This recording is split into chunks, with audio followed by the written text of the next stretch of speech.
তো hello guys, সবাই কেমন আছো? আশা করি সবাই ভালো আছো। আজকে আবার একটা ব্লগ নিয়ে চলে এলাম। এটা আমার 2 নম্বর ব্লগ। আর আমি অত সুন্দর করে গুছিয়ে কথা বলতেও জানি না, আর ভিডিওটা অত সুন্দর হয়নি, হয়তো সবাই স্কিপ করে দেবে ভিডিওটা। আবার কেউ কেউ আছে নতুন ক্রিয়েটরদেরকেও একটু সাপোর্ট করতে চাই। আর আস্তে আস্তে আমি ভিডিও সুন্দর করার চেষ্টা করব। বিছানাগুলো ভালো করে গুছিয়ে নিচ্ছি। বিছানাগুলো গোছানো হয়ে গেছে, এবার আমি একটু পরিপাটি হয়ে নিচ্ছি। হ্যাঁ, আমার রেডি হওয়া কমপ্লিট। এবার আমি কিছু খাওয়া দাওয়া করে নেবো।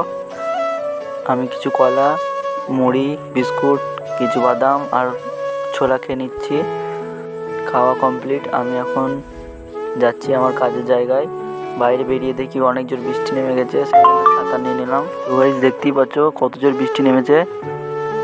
ক্যামেরাতে তো ভালো করে বোঝা যাচ্ছে না, কিন্তু অনেক জোরই বৃষ্টি হচ্ছে। তোমাদেরকে বাইরে বেরিয়ে আমি দেখাচ্ছি, রাস্তায় যাব যখন। তো দেখতেই পাচ্ছ কত জোর বৃষ্টি নেমেছে।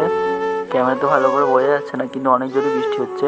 যেখানে আমি কাজ করি বেশি দূর নয়, একটু দূর।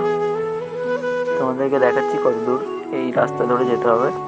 আমি এখন চলে যাচ্ছি যেখানে আমি কাজ করি। রাস্তার মধ্যে হাঁটছি এখন ছাতা নিয়ে। অনেকজন প্লিজ বন্ধুরা একটা লাইক একটা সাবস্ক্রাইব করে দিও। সেখানে আমি কাজের সমস্ত ডিটেলস দেখাচ্ছি। তো গাইস, আমি এখন যাচ্ছি ছাতা নিয়ে। দেখো ভিডিওটা অনেক বড় হয়ে গেছে, তাই পার্ট 2 আমি আপলোড করছি। তো গাইস, টাটা, বাই বাই।